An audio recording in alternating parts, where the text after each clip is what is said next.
संदीप ने अपनी माँ के कहने पर गांव में शादी कर ली थी। लड़की का नाम था सुनीता। माँ का कहना था एकदम मॉडर्न बहू नहीं होनी चाहिए, लेकिन उन्हें नहीं पता था कि गांव से आने वाली बहू सुंदर सुशील तो होगी और उसको गांव से बाहर भी निकाल लाएंगे, लेकिन उसके अंदर का गांव कैसे बाहर निकलेगा। शादी के कुछ दिन बाद, माँ टिफिन तो देना जरा। बेटा अब तो स्कूल नहीं ऑफिस जाता है, माँ से नहीं अपनी बीवी से टिफिन मांगा कर। ओके माँ। सुनीता टिफिन ले आओ।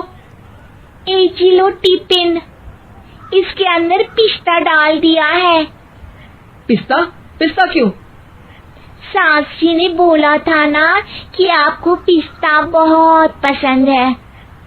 ओहो, मैंने पिस्ता नहीं पास्ता बोला था, पास्ता। पास्ता? कहीं होता है पास्ता? अरे बेटी तू रहने दे, मैं बना दूंगी। अच्छा किया कि पाव भाजी बनाने का नहीं बोला, वरना किसी के पाव बना देती है। सुनीता को बुरा लगता है, लेकिन उसकी नादान हरकतें कम नहीं होती। ऐसे ही एक दिन, अरे तुमने ये क्या लगाया है? अरे आप वो फूस फूस करके लगाते हैं ना, वही। डियो? का दियो? किसको दियो? अरे वही ना जिससे खुशबू आती है। हाँ सही पकड़े हैं। अच्छा लेकर तो आना। कौन सा डियो लगाया तुमने? अभी लेकर आते हैं जी। संदीप की बात मानकर सुनीता अंदर से खुशबू वाला फुसफुस लेकर आती है। ओएमजी! ओएमजी मतलब ओ माय गणेश ना। अरे ओएमजी छोड़ो, और ये खुशबू वाला फुसफुस की बात कर रही थी तुम? हाँ इसी की, फिर से सही पकड़े हैं। अरे देवी, लेकिन आप सही नहीं पकड़े हैं, ये डियो नहीं है। डियो नहीं है तो क्या लियो है? अरे ये रूम फ्रेशनर है, जिसको कमरे में छिड़कते हैं, खुद पर नहीं। कोई बात नहीं, माँ कहती थी आत्मा किराएदार है, शरीर एक किराए का कर्म। हम शरीर पे ये डाल लिए तो क्या फर्क पड़ जाएगा। अरे बहू, ओ बहू, मेरे लिए फल तो ले आ, फिर मैं बाजार जाऊंगी। सुनीता अपनी सास के लिए फल लेकर आती है। अरे बेटा, पपीता, तरबूज और सेब फल ऐसे कैसे खा लूं? काट कर तो ले आ। माँ जी, मेरे गांव में तो खेत से उठा के सीधा खा लेते हैं। अरे ये तेरा गांव नहीं है ना। अरे संदीप, तू ही कुछ समझा देना इसको बेटा। मैं कैसे समझाऊं माँ, ये तो माइक्रोवेव को भी भट्टी बोलती है। कल मैंने बोला हाय कैसी हो, तो बोलती है किसी को हाय नहीं लगानी चाहिए। अरे सुनीता, तेरा क्या होगा? अभी तो कैसे बताऊं माँ जी, अभी हम कुछ करेंगे फिर पता चलेगा क्या होगा, लड़का या लड़की। हे भगवान, कहाँ से आ गई है? रामपुर से जी, आप ही तो लेकर आए थे मुझे। अरे मुझे माफ कर दो। पहले कोई गलती तो करिए जी, आपकी तो सारी गलती माफ कर देंगे हम। हाँ अरे बहू, मेरी बात सुन। फल यानी कि फ्रूट जब भी लाए ना तो काट कर लाना, ठीक है? जी ठीक है माँ जी, फल यानी फ्रूट यानी काट के लाऊंगी।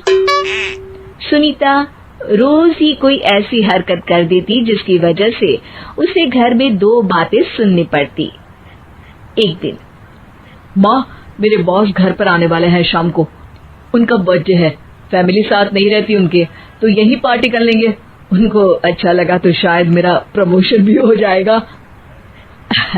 मैं ना फ्रूट केक लाकर फ्रिज में रख दूंगी और तेरे साथ आज खाना मैं बनाऊंगी, ताकि जब साहब आए तो खाने में कोई गड़बड़ ना हो। शाम को जब सारी तैयारियां हो जाती है, संदीप के साथ बड़े साहब भी घर आते हैं। फ्रूट केक तो ले आना बहू, फिर खाना खाएंगे। और इस सब की क्या जरूरत थी, आपने बुलाया वही काफी है। सर, आपका परिवार शहर में नहीं है तो हम ही आपके परिवार जैसे हैं सर। इतने में ही सुनीता फ्रूट केक लेकर आती है और बड़े साहब की टेबल पर रख देती है, और जैसे ही केक के ऊपर का बॉक्स हटाती है, ओह, ये क्या है? केक तो कटा हुआ है, मैं तो ऐसा नहीं लाई थी। आप मुझे शाबाशी दे सकती है माँ जी, मैंने ही केक काट दिया। आपने कहा था ना, फल यानी फ्रूट यानी हमेशा काट के लाना, तो फ्रूट केक भी तो फ्रूट ही है ना, तो मैंने पहले ही काट लिया। हूँ ना मैं समझदार। अरे बहू, ये क्या किया? केक हमेशा वही काटता है जिसका जन्मदिन होता है। तुझे एक बात भी समझ नहीं आती, एक नंबर की बेवकूफ है। पूरा माहौल बिगड़ चुका था। संदीप को लगने लगा था कि साहब उसे प्रमोशन तो दूर की बात है, कहीं डिमोशन ना दे दे, लेकिन साहब बीच में ही बोल पड़ते हैं।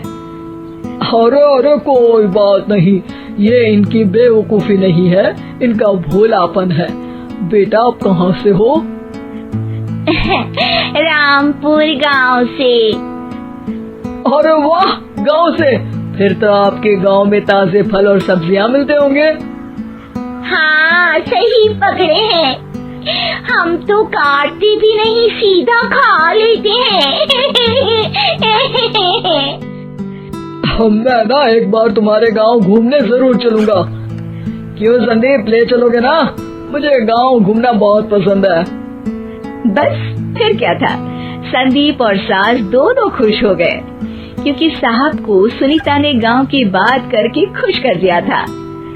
अब संदीप का प्रमोशन पक्का था। शिक्षा, कभी भी किसी भी गलती पर घबराना नहीं चाहिए। हो सकता है कि उस गलती की वजह से आगे बड़ा फायदा हो जाए।